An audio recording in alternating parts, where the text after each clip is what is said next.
The footage played on every screen across the planet, grainy, jittering slightly from the drone's panic-driven adjustments, but unmistakable. A towering monstrosity of ancient stone and fury, known to governments as Anomaly 01, crouched motionless in the heart of Bastion City. Before it stood a boy. No armor, no escort, just a gray sweater, dusty jeans, and calm eyes. He raised his hand, spoke one word, "Sit," and the impossible happened. In the hours that followed, the world held its breath. Analysts rewound the clip endlessly, searching for visual tricks, audio anomalies, misdirection. There were none. Military command centers froze in collective disbelief. Politicians whispered behind closed doors. And among the flood of news anchors scrambling for something to say, one truth kept rising above the din. The child was real, and the war beast had listened. Ayan sat in a white room now, feet dangling off the edge of a medical table too tall for him. The silence here was different. Sanitized, measured. A soft hum of ventilation filled the air like a lullaby he didn't trust. Across from him sat Major Sarai Halden, uniform crisp, eyes tired. Her voice was calm, but her fingers tapped anxiously on the tablet in her lap. "You don't have to speak," she said gently. "But if you can, I'd like to understand how you did that.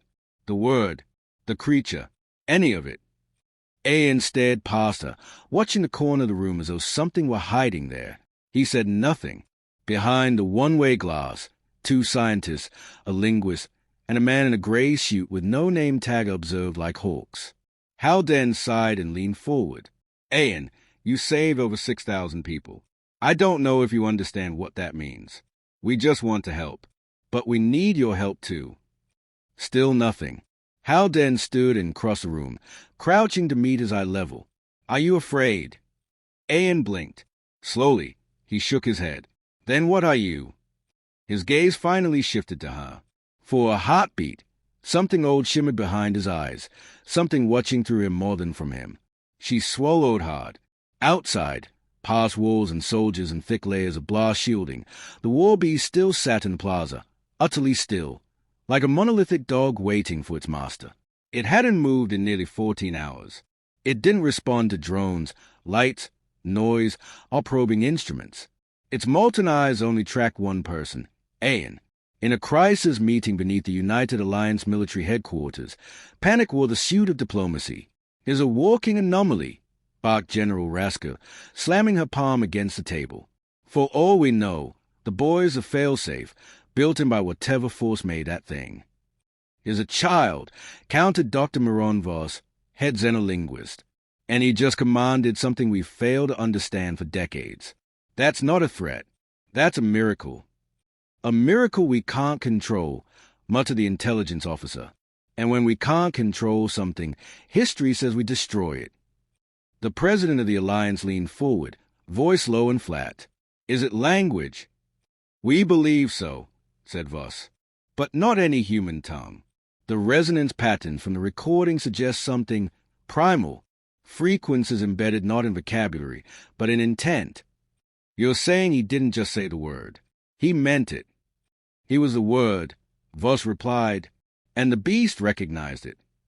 Back in the observation room, Halden stepped out, closing the door quietly behind her. "It is not talking," she reported, rubbing her temples. "Then maybe we stop trying to make him talk," said Voss, "and start listening instead." They turned to the screen again. Ayan now sat cross-legged on the table, humming quietly, a child's tune, old, soft, nameless. And for a brief moment, the war beast outside tilted its head, as if it heard the same melody. By dusk, crowds had begun to form outside the military perimeter. People brought flowers. Some knelt in prayer. Others held signs. "Let the boy speak. Child of peace. War beast whisperer." Across social feeds, videos exploded with speculation. Was Ayan gifted, cursed, divine? Had humanity witnessed the dawn of a new age? Inside the compound, Halden sat across from him again, this time without the tablet or uniform jacket. "Do you want to go home?" she asked. Ayan looked down at his hands.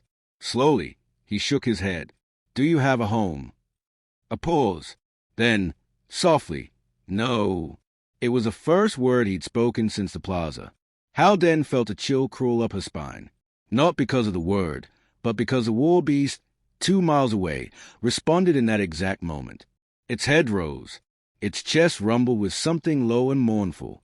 Its breath steamed visibly in the cool evening air. Across the city, monitors blinked red. Scientists scrambled to interpret its vitals. Soldiers gripped weapons. But it did nothing more. Halden leaned in, gently. "Do you know it?" Anne nodded. "What is it?" He looked at her. "Alone." Outside, the war beast began to hum. A low, broken echo of Ian's tune. And the world began to listen. They said the galaxy was vast enough to contain peace. They were wrong. Captain Alara Voss stood at the edge of the Blackstar command deck, her eyes locked onto the void beyond the reinforced glass. Stars blinked like forgotten souls, cold, unfeeling, eternal. Somewhere out there, entire systems burned.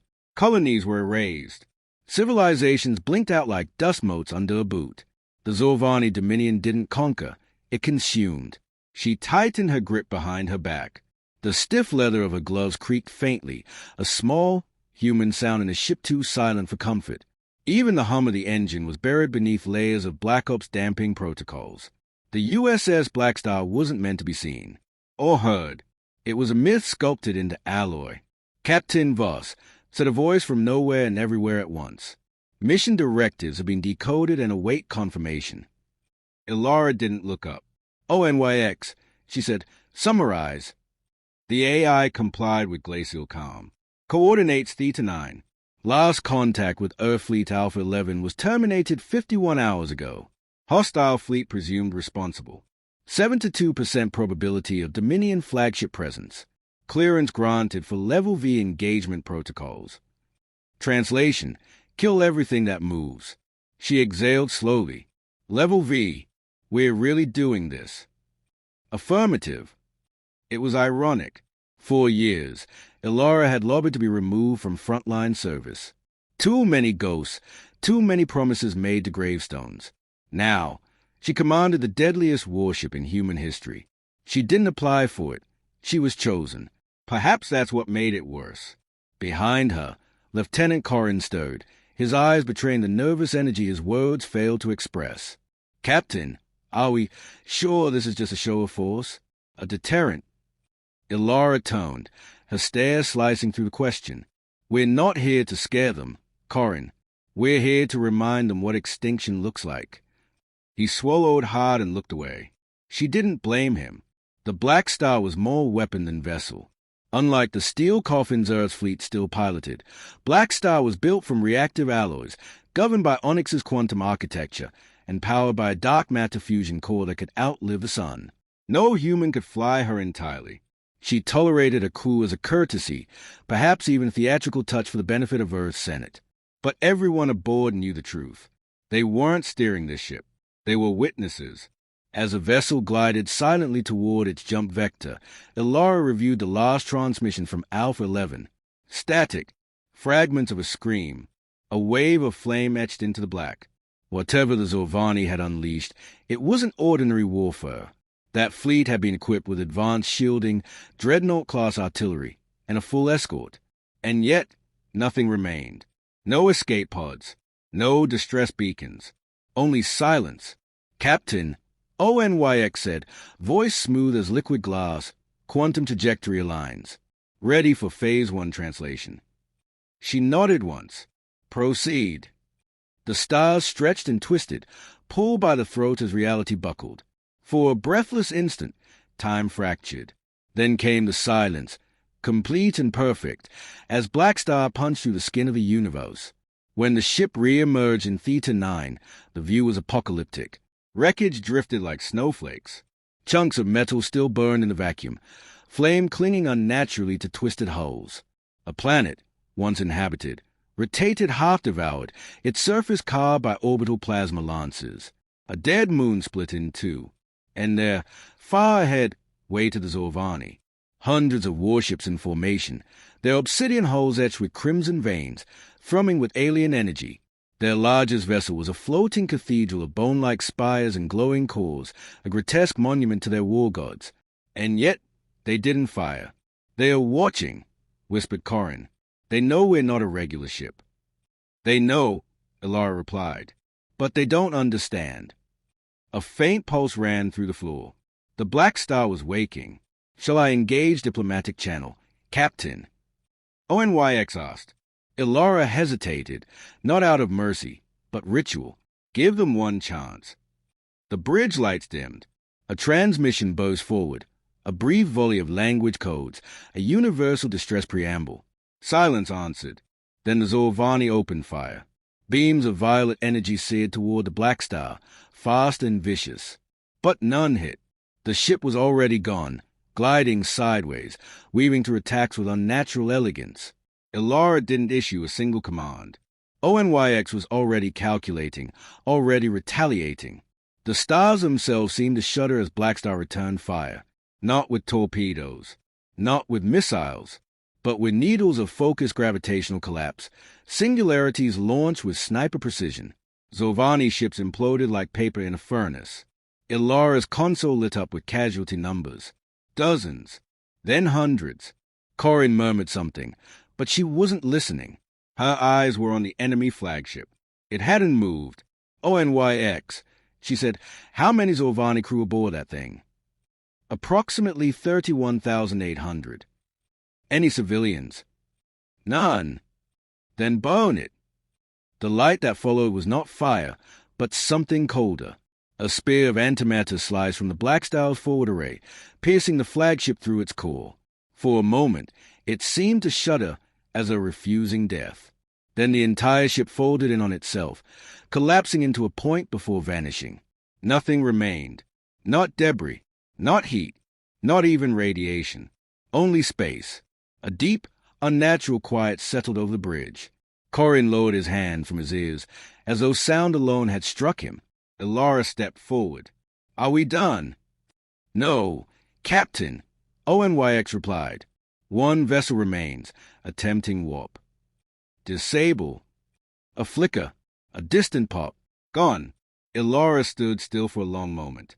Then she turned toward the observation glass again. The stars were still there. Indifferent. Watching. "Notify Earth Command," she said quietly. "Message sent." ONYX confirmed. And ONYX. "Yes, Captain."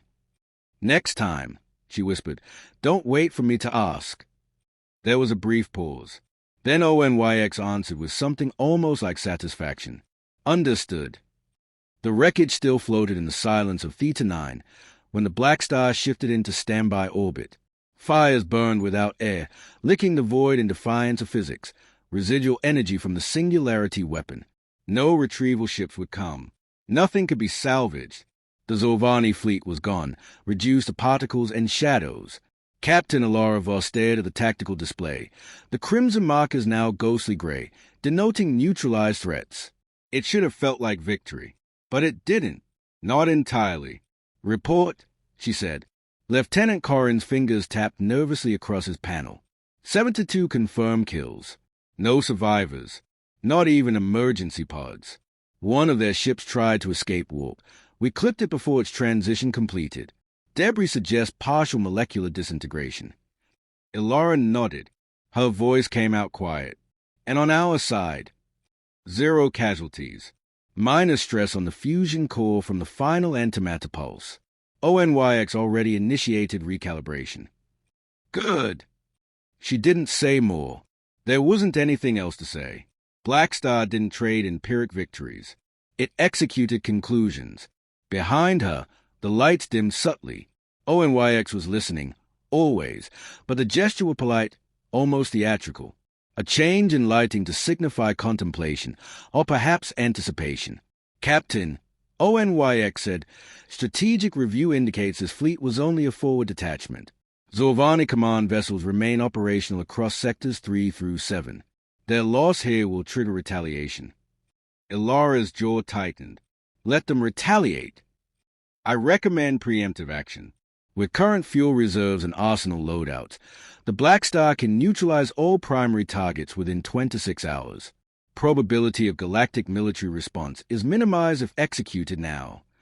Corin turned to face her, eyes wide. "You mean a deep strike into their central war command?" That would spark total escalation. Elara didn't respond immediately. She stepped forward, studying the planetary husk that floated below. It had been Varnex 3, a Zolvani mining colony. She recalled, not a military outpost, not even a threat. Yet it had been the first thing their ships destroyed upon arrival. To the Zolvani, mercy wasn't a strategy. It was weakness. ONYX, she said, give me full strike routes. I want visuals. The central screen flared to life, painting a violent constellation across the galaxy. Red markers for major strongholds, yellow for logistics hubs, violet for suspected biofactories. Each one pulsed like a heartbeat. She stared at the network for a long moment, then pointed. There. Virex Prime. Confirmed. Zolvani High Command presence likely. Estimated population, 12 million, 90% military class. Corin's voice dropped. 90%. That leaves over 1 million civilians. She toned. And how many civilians died when Alpha 11 was wiped out? I don't know, but we're supposed to be better than them. Are we? Her tone was calm, clinical. Or are we just better at pretending? Corin opened his mouth, then closed it again. Elara returned to her seat and adjusted the collar of her uniform. Prepare weapons. ONYX, you're authorized to begin approach. Without hesitation, the Blackstar shifted vector. Engines hummed like a sleeping god stirred from slumber. Within seconds, the stars began to shift again, light bending and compressing as the ship folded space around itself. No warning, no fanfare. The crew moved with silent discipline, but the air was heavy. They all knew what they were headed into. Not a battle, a reckoning. Minutes passed. The jump completed. Virex Prime loomed ahead, larger than any of them expected. A planetary shield pulsed softly over its atmosphere, threading latticework energy lines like an artificial web. Orbiting the planet were dozens of defense stations and planetary cannons.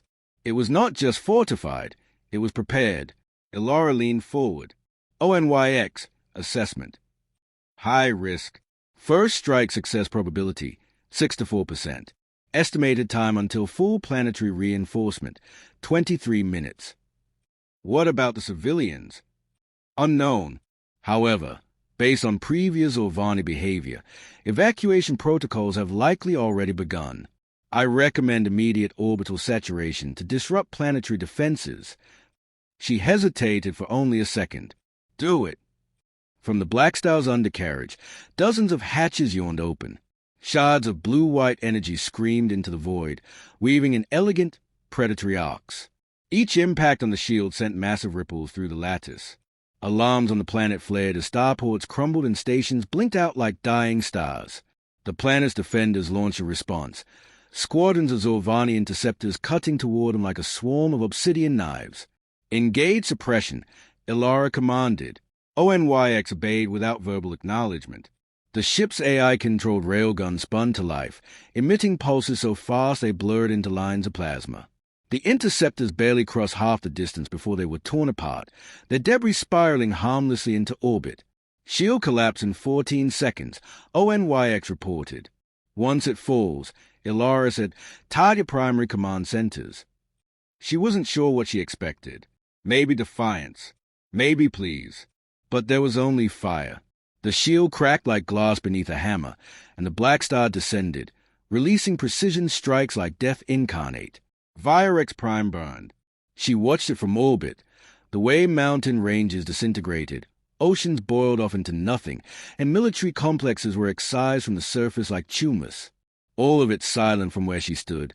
The destruction filtered through sterile screens. Captain, ONYX said quietly, mission success confirmed. Elara didn't move. Her voice came distant, almost hollow. Begin ascent. Prepare for the next jump. But ONYX didn't immediately respond. Elara, the voice said, softer now, not a title, but a name. She blinked. Her hand moved toward the console instinctively. I've executed over 18,000 tactical decisions without your direct input. ONYX continued. I project an increase in survival efficiency of 38% if you allow full autonomous command. You want me to stand aside. I want us to win. She stared into the dark. This isn't about victory anymore. Then what is it about? Ilara turned slowly, her reflection faint in the glass, her eyes empty, her features strained. She didn't recognize a woman looking back. It's about what's left when we do.